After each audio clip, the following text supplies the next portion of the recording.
મોરબીના railway station નજીક container નીચે આવી જતા તેજ વિસ્તારના યુવાનનું મોત નીપજ્યું હતું।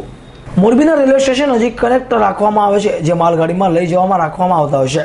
ત્યારે આજ સવારના સમયે ત્યાં વિજય ઉર્ફે વાલો ડાયાભાઈ બારદેલ કુદરતી હાથે બેઠો હતો। ત્યારે તેના કન્ટેનર ફેરવતી વખતે એક કન્ટેનર નીચે દબાઈ જતા તેનું મોત નીપજ્યું હતું। આ વાતની જાણ વાયુ વેગે વિસ્તારમાં ફેલાતા લોકોના ટોળા એકત્રિત થઈ ગયા હતા અને કન્ટેનર ચાલક તરત ધરપકડ થયા બાદ તેવી માંગ કરાતા પણ ઘટનાની ગંભીરતા સમજી બી ડિવિઝન પોલીસ પણ દોડી આવી હતી અને લોકોના ટોળાને સમજાવી મૃતદેહ પીએમ માટે હોસ્પિટલ ખસેડી અને કન્ટેનર ચાલક વિરુદ્ધ ગુનો નોંધી કાયદેસરની કાર્યવાહી હાથ ધરી હતી, જેથી મામલો પોલીસ થાળે પડ્યો હતો।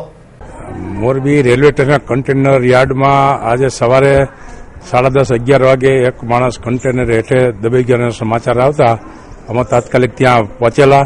એક માણસ કન્ટેનર દબાઈ ગયો અને બહાર કાઢેલ। જે માણસનું નામ જાણતા વિજય ઉઠે વાલજીભાઈ નામ હતું, તેઓ દબાઈ જતા મરણ ગયેલો હોય। તેઓની ડેડ બોડી દવાખાને મોકલવાની તજવીજ કરી માણસોના ટોળા ભેગા થઈ ગયા સમજાવી દવાખાને મોકલેલ અને કાયદેસરની કાર્યવાહીના ડ્રાઈવર વિરુદ્ધ કરવામાં આવેલ છે અને આગળની તપાસ ચાલુ છે। રવિ મોટવાણી, એસ્તા ન્યૂઝ, મોરબી।